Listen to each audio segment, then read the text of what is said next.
the assessment of quality of life in a completely paralyzed person is very difficult because they cannot communicate with you. So how do we do it? Now, first of all, you can assess quality of life with questionnaires which end with yes or no, up to the point until the eye movements stop. So, as I said, even if you're very sick, you're already using the brain-computer interface or the eye movements, quality of life is high. Now, what's happening in those people who are then completely paralyzed? Well, we don't really know now precisely, because we have now a technique to ask them with yes and no, but we haven't started to use these quality of life questionnaires and ask them, what is your quality of life? But we will do it within this year. But my suspicion is it shouldn't be different than those who are practically locked in, and they have a high quality of life. And I cannot see any reason when they live in a positive environment that the completely locked in patients don't have a high quality of life. But that's something which has to be empirically proven, and for that we need a brain-computer interface which works reliably in these patients. And up to now there was none, because these patients' brain-computer interfaces didn't work with these completely long-term completely patients, because, as I told you, because they extinguished voluntary learning. So how can they learn a system which is based on reward? So they couldn't learn. And now we developed a system which is based on classical conditioning, on Pavlovian conditioning, where the answer is reflexively produced in the brain, the yes or no answer.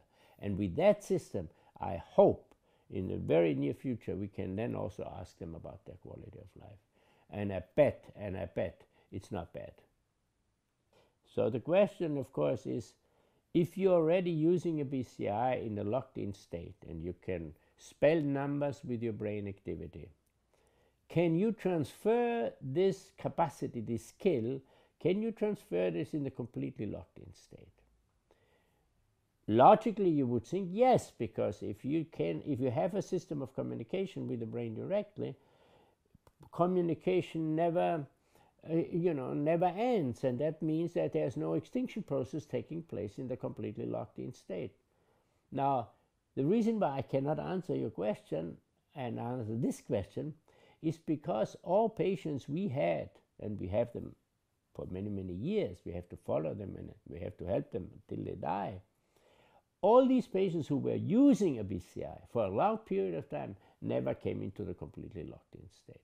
So my suspicion is, which I cannot prove with these few cases, my suspicion is that the training itself stops the progress of the disease.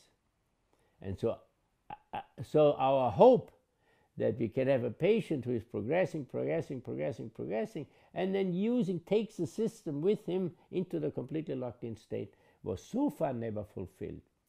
So we waited for 10 years for patients who were already very, very sick to go in a completely locked-in state, and they decided, no, I'm locked in, that's it. So what we're doing now, of course, we have to wait until a completely locked-in state patients who survived is coming to us, or we go to them, and then we can prove or disprove that hypothesis. So far, we cannot say anything about quality of life in a completely locked-in state, and nobody in the world can do this.